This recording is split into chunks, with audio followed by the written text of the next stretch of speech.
Gunung Arga, terletak di wilayah terpencil Nusantara, adalah tempat yang dipenuhi legenda dan cerita-cerita mistis yang diwariskan secara turun-temurun oleh suku asli setempat, suku Kadang.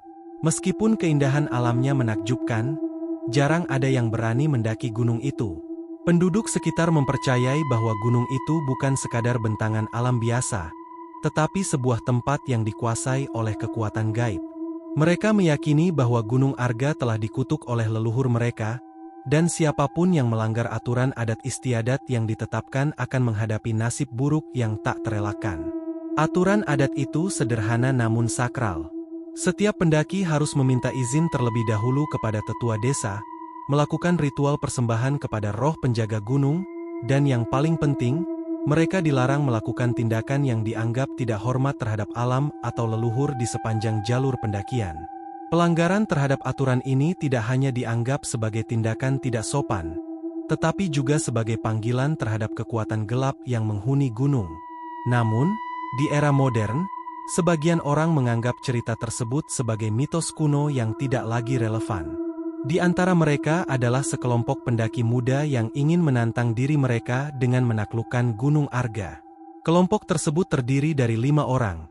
Bima, yang berperan sebagai pemimpin dan yang paling berpengalaman dalam pendakian. Raka, seorang pria keras kepala yang cenderung meremehkan adat istiadat lokal. Tika, seorang fotografer alam yang hobi mendokumentasikan setiap langkah petualangannya. Dan 2 teman mereka, Lina dan Anton, yang baru pertama kali melakukan pendakian ke gunung setinggi Arga. Perjalanan mereka dimulai dari Desa Kadang, desa yang terletak di kaki gunung.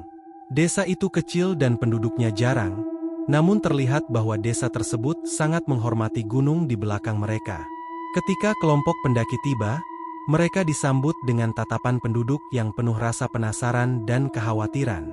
Penduduk desa tidak terbiasa melihat pendaki yang datang tanpa permisi, apalagi yang tidak berusaha memahami aturan yang mereka anggap sangat penting. Sesaat sebelum mereka mulai mendaki, seorang pria tua, yang dikenal sebagai tetua Kadang, menghampiri mereka.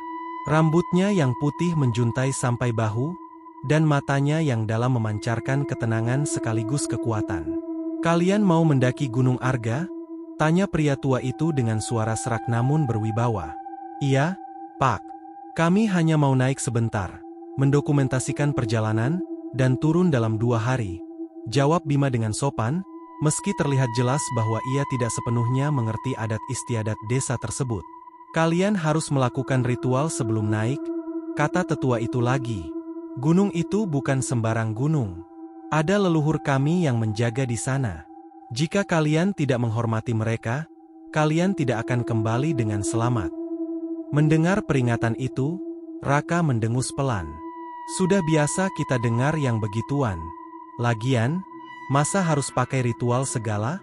Kita cuma mau mendaki, bukan bikin masalah." Tetua Kadang menatap tajam ke arah Raka, seakan-akan matanya mampu melihat jauh ke dalam hati pemuda itu. "Kau boleh tak percaya, tapi gunung ini tidak peduli apa yang kau percayai. Hanya ada 2 pilihan, hormati atau hadapi akibatnya." Bima yang merasakan ketegangan itu mencoba melunakkan suasana. "Kalau kami melakukan sesuatu yang salah, tolong maafkan. Kami hanya ingin menikmati keindahan alam." Mereka dibawa ke sebuah altar sederhana di pinggir desa, di mana penduduk biasanya memberikan persembahan sebelum mendaki Gunung Arga. Mereka menyaksikan tetua Kadang menyiapkan sesajen berupa bunga, dupa, dan buah-buahan, sambil melantunkan doa-doa dalam bahasa yang tidak mereka mengerti. Saat ritual selesai, tetua Kadang memandang mereka sekali lagi. "Ingat, gunung ini punya aturan. Jangan bersiul di malam hari, jangan ambil apapun yang bukan milikmu, dan jangan sekali-kali berkata kasar atau menghina apa yang kau lihat di atas sana. Kalau kau melanggar, tak ada yang bisa menyelamatkanmu." Perjalanan dimulai dengan semangat yang tinggi. Jalan setapak yang mengarah ke puncak Gunung Arga dikelilingi oleh hutan lebat dan suara-suara alam yang menenangkan. Selama beberapa jam pertama, tidak ada masalah. Mereka terus mendaki sambil menikmati keindahan alam sekitar. Tika, dengan kameranya, tak henti-hentinya mengabadikan momen di setiap sudut. Sementara Lina dan Anton terkagum-kagum dengan pemandangan yang jarang mereka lihat di perkotaan. Namun, seiring berjalannya waktu, suasana mulai berubah. Pohon-pohon semakin tinggi dan rapat, sinar matahari pun nyaris tak menembus kanopi hutan. Angin yang tadinya sepau-sepau mulai membawa desis-desis aneh, seperti suara bisikan samar yang datang entah dari mana. "Ini mulai terasa aneh," ujar Lina dengan suara pelan. "Tadi rasanya masih cerah, sekarang jadi seperti gelap tiba-tiba." "Ah, jangan paranoid," kata Raka sambil tertawa. "Ini cuma hutan lebat. Wajar aja kalau suasana berubah. Kita di tengah alam liar, bukan taman kota." Meski Raka berusaha menenangkan, perasaan tidak nyaman mulai merayapi mereka.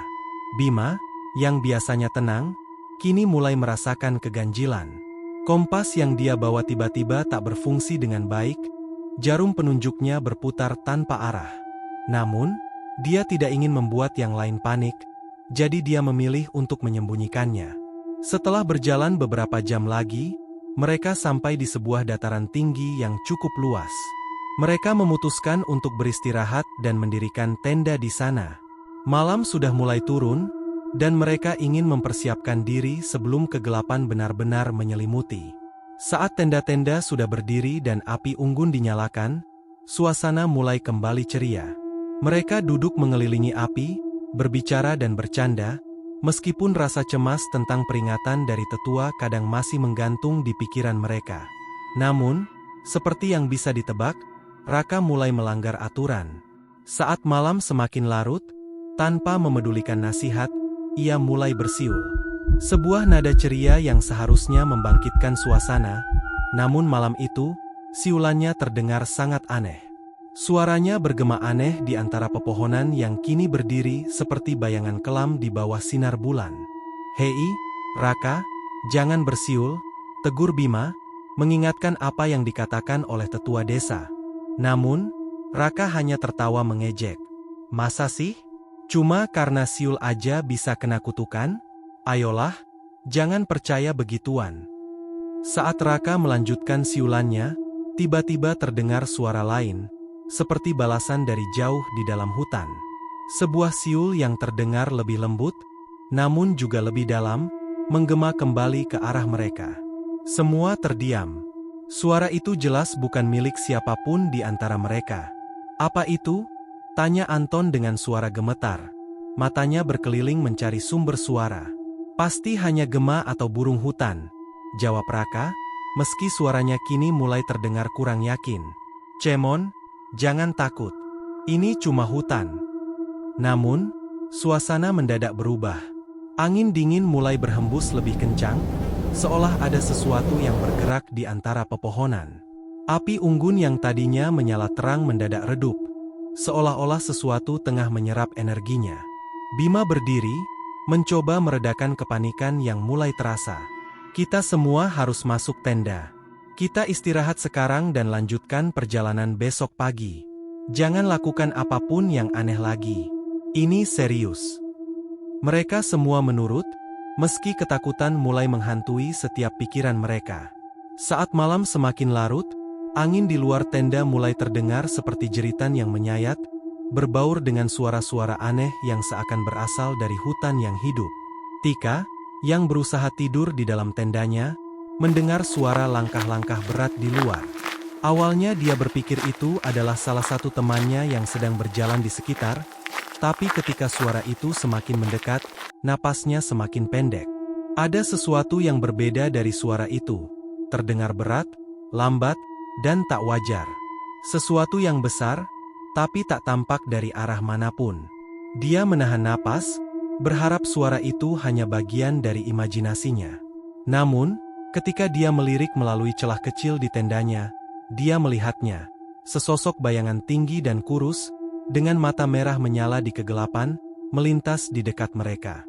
Tika tercekat. Sesosok bayangan besar, lebih tinggi dari manusia, berjalan pelan di antara pepohonan, hampir melayang. Mata merahnya berkilat-kilat, menembus kegelapan malam. Kakinya tampak seperti tidak menjejak tanah.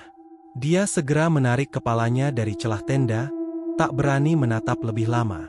Tubuhnya bergetar hebat, dan dia menggenggam erat sleeping bag-nya, berharap sosok itu tidak menyadari keberadaannya. Dia ingin membangunkan yang lain, tetapi ketakutannya terlalu besar. Suara napasnya bahkan terdengar lebih keras di dalam tenda yang sempit. Tika merasakan dingin luar biasa merayap di sekujur tubuhnya, seperti cengkeraman maut. Di luar tenda, suara langkah sosok itu terus terdengar. Setiap langkah diikuti oleh bunyi ranting yang patah, seperti kaki-kaki berat yang menyeret sesuatu. Suara itu semakin mendekat, lalu berhenti di depan tenda mereka. Tika bisa merasakan jantungnya berdegup kencang di dadanya, seakan bisa meledak kapan saja. Lina berteriak panik dari dalam tendanya. Suaranya menggema di tengah keheningan malam. Semua pendaki terjaga dalam kepanikan. "Lina, kamu kenapa?" Bima, yang tidur di tenda sebelah, langsung keluar dengan senter di tangannya. Namun, sebelum Lina sempat menjawab, terdengar suara langkah kaki berlari menjauh dari tenda.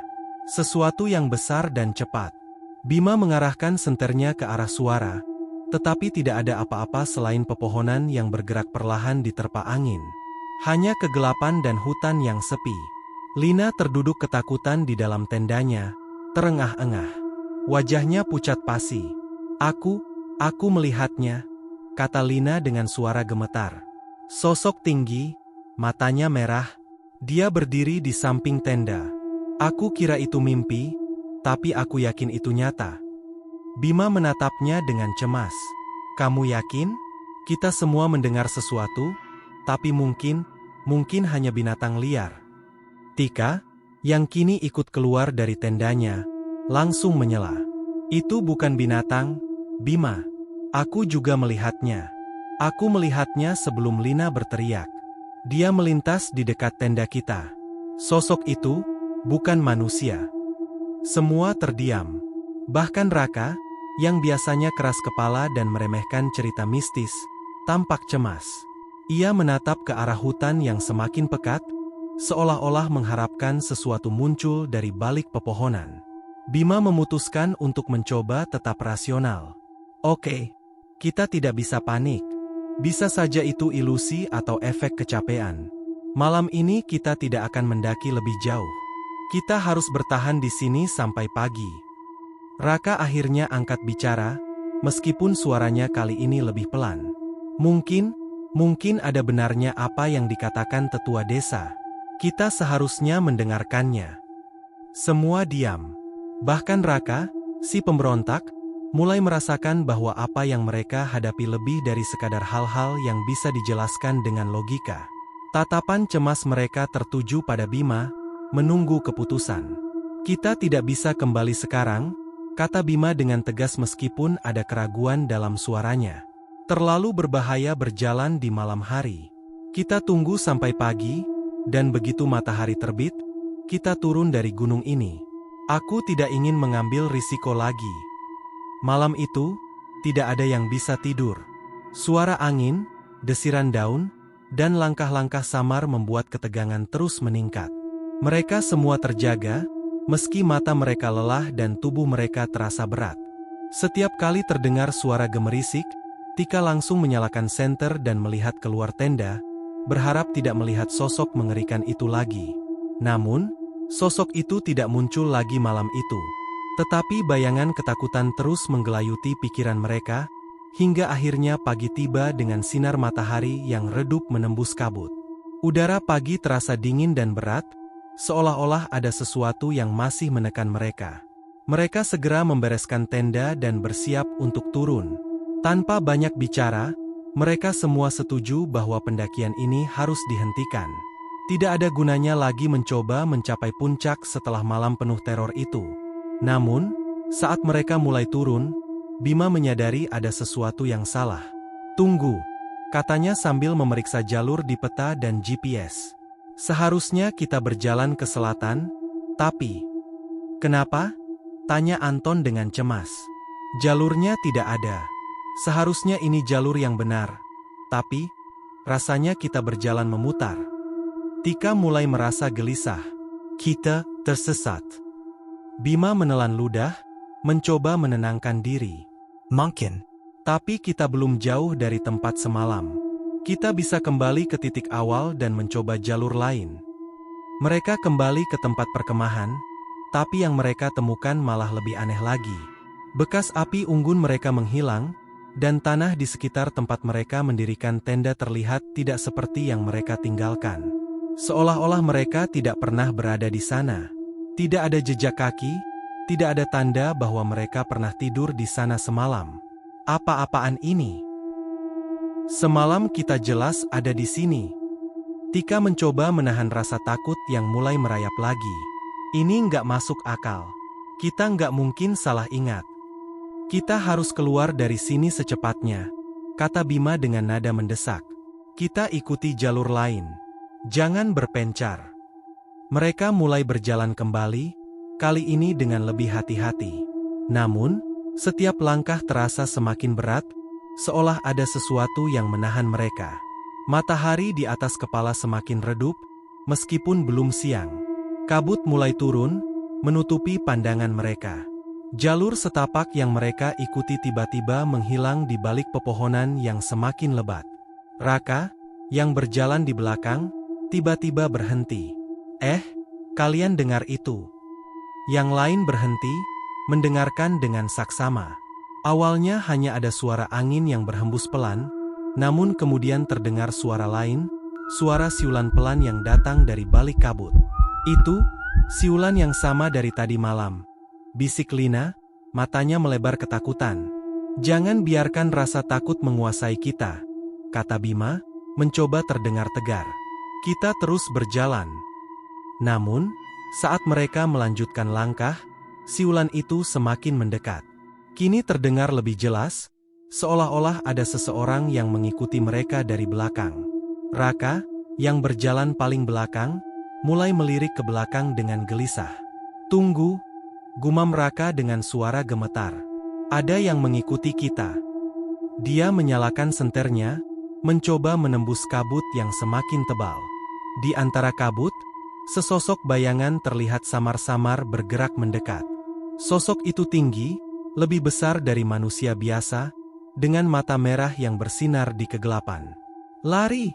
Teriak Raka panik, lalu berlari sekuat tenaga ke depan, meninggalkan yang lainnya. Raka, tunggu! Teriak Bima, tetapi Raka tidak mendengarkan.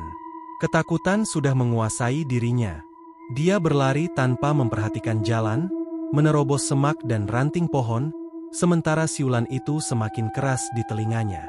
Tatapan matanya terus mencari jalan keluar, tetapi yang dia lihat hanyalah kabut putih tebal dan bayangan hitam di belakangnya. Tiba-tiba, dia tersandung akar pohon dan terjatuh keras ke tanah. Napasnya tersengal-sengal, dan ketika dia mencoba bangkit, dia melihatnya. Sosok mengerikan itu berdiri di hadapannya. Mata merah menyala, tubuhnya kurus tinggi dengan kulit pucat dan kasar. Makhluk itu mendekat perlahan, dan suara siulannya berubah menjadi bisikan yang menyeramkan. Raka berteriak ketakutan, tetapi tidak ada yang mendengar. Kabut menyelimuti dirinya, dan dia lenyap dalam kegelapan, ditelan oleh kutukan Gunung Arga. Sementara itu, Bima, Tika, Lina, dan Anton terus berlari, mencoba mencari jalan keluar. Mereka tidak lagi peduli dengan arah. Satu-satunya tujuan mereka adalah menjauh dari apapun yang mengikuti mereka. Namun, di dalam hati mereka, mereka tahu bahwa hutan ini tidak akan membiarkan mereka pergi begitu saja. Tika, yang kelelahan, tersandung dan terjatuh. Bima segera membantunya bangun, tetapi mereka berdua menyadari bahwa Lina dan Anton sudah tidak ada di belakang mereka. Mereka terpisah. Lina! Anton, teriak Bima, tetapi tidak ada jawaban. Yang tersisa kini hanyalah suara siulan itu, yang semakin mendek. Tika dan Bima berdiri terengah-engah di tengah kabut tebal, yang seolah menutupi pandangan mereka dari segala arah. Mereka tidak tahu di mana Lina dan Anton berada. Suara siulan menyeramkan itu semakin mendekat, seakan-akan berputar-putar di sekitar mereka, tanpa henti. Kita harus cari yang lain, kata Tika, suaranya dipenuhi kecemasan. Wajahnya pucat, keringat dingin bercucuran di dahinya. Bima mencoba menenangkan dirinya. Iya, tapi kita nggak bisa sembarangan bergerak. Kalau kita tersesat lagi, nggak ada yang bisa nolong kita. Lalu apa yang harus kita lakukan? Suara itu, makhluk itu akan datang lagi. Kita nggak bisa menunggu di sini. Sebelum Bima sempat merespons, terdengar suara gemerisik dari dalam kabut. Tika langsung mengarahkan senter ke arah suara, tapi yang terlihat hanyalah bayangan samar pepohonan yang bergoyang di angin. Namun, di antara kabut itu, terdengar langkah kaki yang berat, bergerak pelan namun pasti, mendekat ke arah mereka. Lari, seru Bima tiba-tiba, tanpa berpikir panjang. Dia menarik tangan Tika, dan mereka berdua berlari sekuat tenaga menembus kabut. Langkah mereka terantuk di akar-akar pohon dan semak-semak yang lebat, tapi ketakutan mendorong mereka untuk terus berlari. Kabut semakin tebal, dan setiap kali mereka berusaha melangkah lebih jauh, suara langkah di belakang mereka terus mengikuti, tak pernah berhenti, selalu ada. Kelelahan mulai melanda, namun ketakutan mereka mengalahkan rasa letih yang membebani tubuh mereka. Mereka terus berlari hingga tiba di sebuah dataran kecil yang dikelilingi oleh pohon-pohon tua. Di tengah dataran itu berdiri sebuah batu besar yang tampak kuno, tertutup lumut dan akar-akar yang menjalar.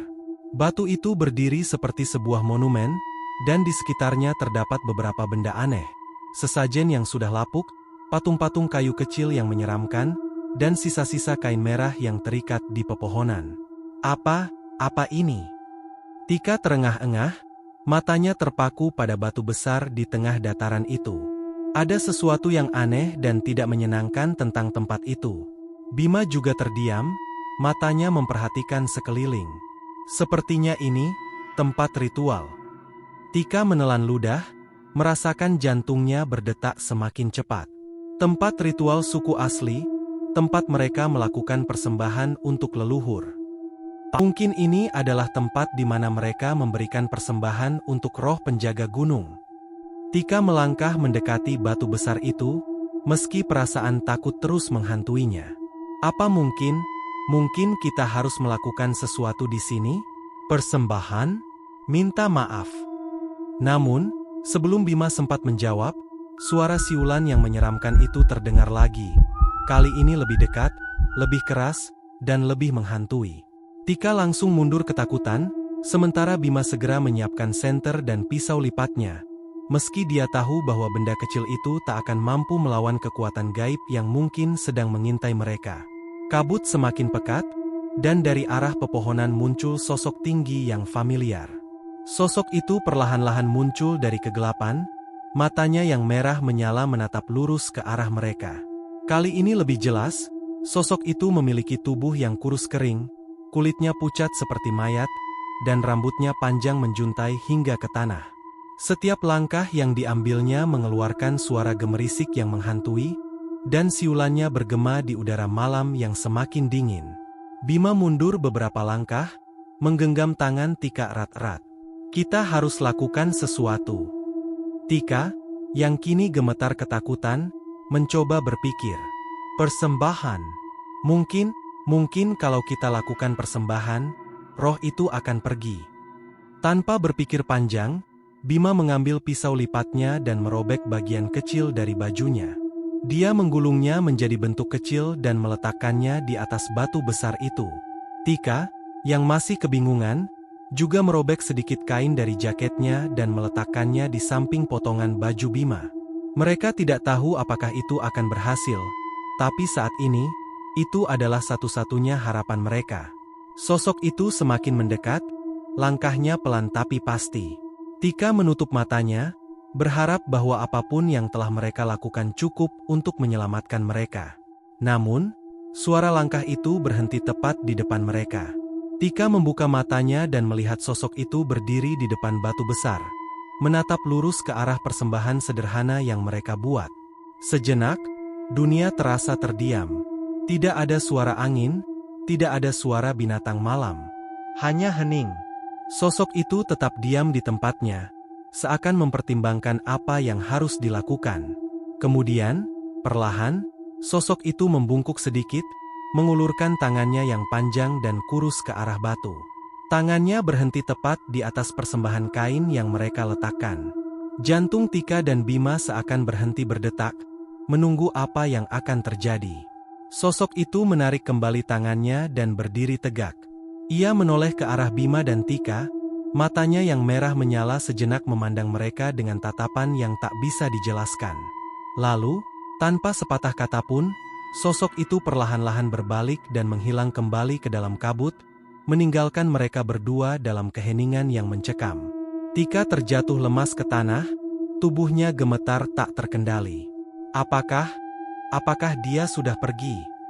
Bima, yang masih memandangi arah sosok itu menghilang, mengangguk pelan. Sepertinya begitu. Namun, meski sosok itu sudah pergi, perasaan takut dan cemas masih menghantui mereka. Mereka tahu bahwa gunung ini tidak akan pernah benar-benar membiarkan mereka pergi dengan mudah. Kita harus cari Lina dan Anton, kata Bima dengan suara lemah. Tika mengangguk. Ya. Kita nggak bisa tinggalkan mereka.